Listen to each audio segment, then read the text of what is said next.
যদি কেউ চুরির জিনিস খুঁজে পায় তবে চোরকে 4 বছর পর্যন্ত গোলাম হিসেবে রাখতে পারে। আরে বাহ, ইউসুফ তাহলে 4 বছর গোলামি করবে। আমরা সবাই কেনানের ঐতিহ্য জানি, কিন্তু তুমি কি চাও ইউসুফের মতো একটা ছেলে গোলামি খাটবে? চলো ইউসুফ, তুমি আজ থেকে 4 বছরের জন্য আমার গোলাম হয়ে থাকবে।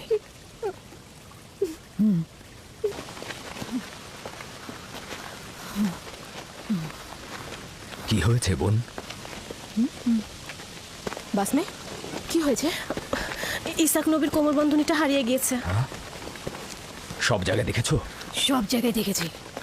এটা আব্বাজানের স্মৃতিচিহ্ন ছিল। আমার খুব চিন্তা লাগছে এটা নিয়ে। কোমর বন্ধনীটা মাঝে মাঝে ইউসুফের কোমরে বাঁধতাম।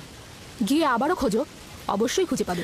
সব জায়গায় খুঁজেছি, এমনকি সবাইকে জিজ্ঞাসা করেছি, কিন্তু কোথাও পাচ্ছি না। আচ্ছা, কখন থেকে পাচ্ছ না? তা কি করে বলবো? ইউসুফকে যখন আমি এখানে নিয়ে এলাম তারপর থেকে কোমর বন্ধনীটা পাচ্ছি না। তোমরা কি কেউ কোমর বন্ধনীটি দেখেছো? সম্ভবত ইউসুফ এখানে আসার আগেই কোথাও লুকিয়ে রেখে এসেছে। এমনও তো হতে পারে ইউসুফ আগ্রহের বশবর্তী হয়ে এখানে আসার সময় ওটা নিয়ে এসেছে। তার মানে ইউসুফ চুরি করেছে? সম্ভবত ও ভাবছে আমি ওকে এটা দিয়ে দিয়েছি, এটা ওর। এসব কি বলছো? ইউসুফ এরকম কাজ করতে পারে না। কোমর বন্ধনীটি খুঁজে বের করার জন্য আমি সব জায়গায়, এমনকি সকলকে অনুসন্ধান করব।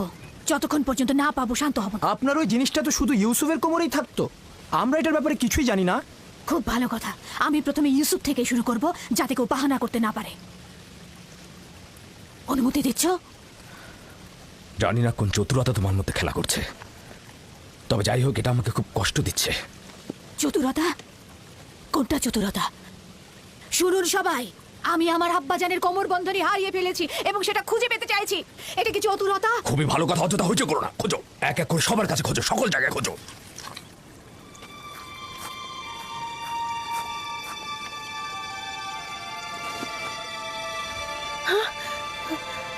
কোমর বন্ধনী এখানে। দেখলে, আমি মিথ্যা বলিনি। কোমর বন্ধনী পাওয়া গেছে। ইউসুফ, এটা তুমি কি করেছো? ইউসুফ তো কিছুই করেনি, শুধু চুরি করেছে। কেনানের অধিবাসী, তোমরা সকলে দেখেছো আমি আমার চুরি যাওয়া জিনিস খুঁজে পেয়েছি। খুবই ভালো, খুবই ভালো। কোমর বন্ধনী পেয়েছো, গ্রহণ করো আর চলে যাও।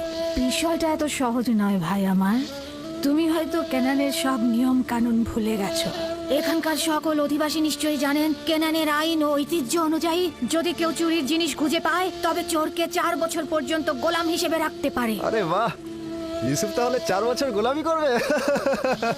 আমরা সবাই কেনানের ঐতিহ্য জানি, কিন্তু তুমি কি চাও ইউসুফের মতো একটা ছেলে গোলামি খাটবে? আমি এরকম কাজ এক মুহূর্তের জন্য করতে চাই না, কিন্তু তুমি কি এটাই চাও যে কেনানের অধিবাসী তার আইন ও ঐতিহ্য কমান্য করুক? থামো ফায়েকে, আমি এমন হাস্যকর ঐতিহ্য বিশ্বাস করি না। ইউসুফকে আমি তোমার গোলামি খাটতে পাঠাবো না। তোমাদের মতো পরিবার যদি ক্যানানের আইন ও ঐতিহ্যকে ভুল লুণ্ঠিত করে, তাহলে অন্যদের দ্বারা কি আশা করতে পারি? কিন্তু ইউসুফ তো একটা বাচ্চা ছেলে, ও কি করে গোলামি খাটতে পারে? বড় আর ছোটর মধ্যে কোনো পার্থক্য নেই। এই আইন সবার জন্য প্রযোজ্য। আমরা এটার প্রতি সম্মান জানাবো।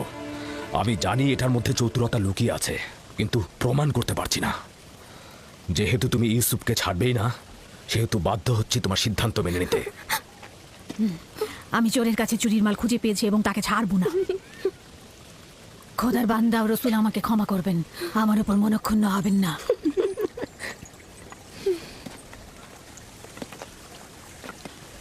চলো ইউসুফ, তুমি আজ থেকে 4 বছরের জন্য আমার গোলাম হয়ে থাকবে। ইউসুফের এত তারিফার প্রশংসার ফলাফল এই আদর দিয়ে মাথায় উঠিয়েছে। ফলাফল হাতে নাতে পাওয়া গেল।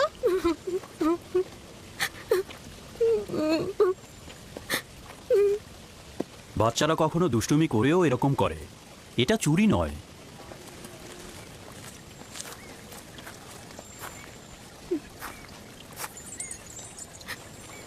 ইউসুফকে কেন যেতে দিলেন?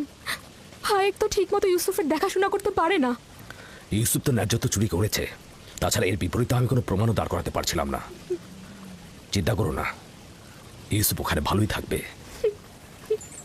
আজ থেকে তুমি আমার মালিক আর আমি তোমার গোলাম। তুমি আমার ভাইয়ের উত্তরাধিকারী, আমার বংশের প্রদীপ, আলো। এই কোমর বন্ধনী মেরাজি সম্পদ, একমাত্র তুমিই এর উপযুক্ত। না, এই কোমর বন্ধনী আজ থেকে আমার।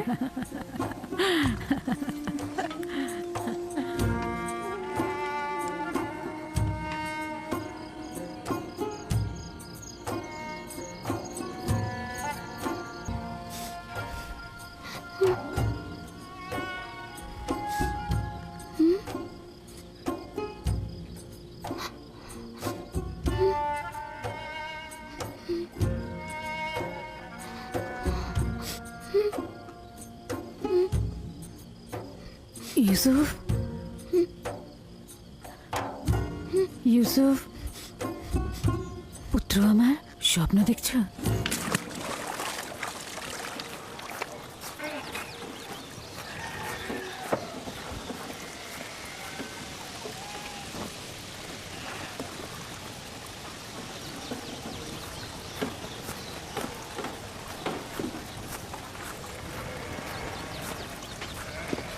সালাম আব্বাজান। সালাম আমার পুত্র। খোদার নবী কি আমাকে ক্ষমা করেছেন? তার বাড়িতে প্রবেশের অনুমতি পাবো? যদি এটা ব্যতীত অন্য কিছু করতে তাহলে ক্ষমা করতাম না। তুমি তো প্রেমিকের ন্যায় আমল করেছো, যেটা ভালোবেসেছো থাবা দিয়ে ছিনিয়ে নিয়েছো। ক্ষমা তো আম্বিয়া ইলাহির সৌন্দর্য। আশা করছি আমি ক্ষমার উপযুক্ত। আমি তো তোমার কোনো গুনাহ দেখছি না যে ক্ষমা করে দেব। তা হঠাৎ কি মনে করে? ইউসুফের পীড়াপিড়িতেই আসলাম। ও কাল রাতে একটা স্বপ্ন দেখেছে, সেটা তোমাকে বলতে চাই। এতে সন্দেহ নেই তার স্বপ্ন কল্যাণ ও নেককারময়। ইউসুফের স্বপ্নে কখনো অপবিত্র আত্মার স্থান হবে না। আব্বাজান, কি স্বপ্ন দেখেছো তুমি? আমি স্বপ্নে দেখলাম আমার ভাইয়েরা মরুভূমিতে খেলা করছিল আর ঝোড়ো হাওয়া বইছিল।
অনুমান করছি এই স্বপ্নের বিশেষ কোনো ব্যাখ্যা নেই। অবশ্য স্বপ্নটা বিশ্লেষণের জন্য আমি আরো কিছুটা সময় নেব। নিশ্চয়ই কোনো নিশানা পাবো। তোমরা এখন তাহলে ভেড়াগুলোকে চারণভূমিতে নিয়ে যাও। কি হলো, দাঁড়িয়ে আছো কেন?